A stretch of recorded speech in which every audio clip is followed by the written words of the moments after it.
27 তারিখে সুব্রত অধিকারীর একটা মিসিং ডায়েরি হয় এবং তারপরে 1 তারিখ নাগাদ আমরা সেটাকে ইনভেস্টিগেট করছিলাম। তখন 1 তারিখ নাগাদ ওর একটা নেবারিং পন্ড থেকে ওর ডেড বডিটা পাওয়া যায় ফ্লোট অবস্থায়।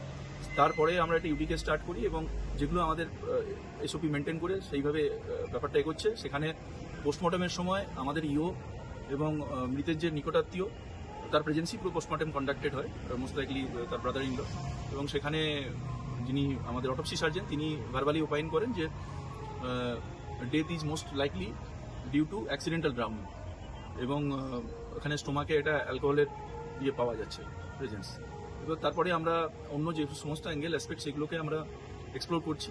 সেখানে মোটামুটিভাবে তার একটা এই যে নেশার প্রতি একটা আসক্তির ইতিহাস পাওয়া গেছে এবং এখন পর্যন্ত বাড়ির লোকের তরফে কোথাও মার্ডার অ্যালিজ করে কোনো কমপ্লেন আমাদের এন্ডে জমা পড়েনি।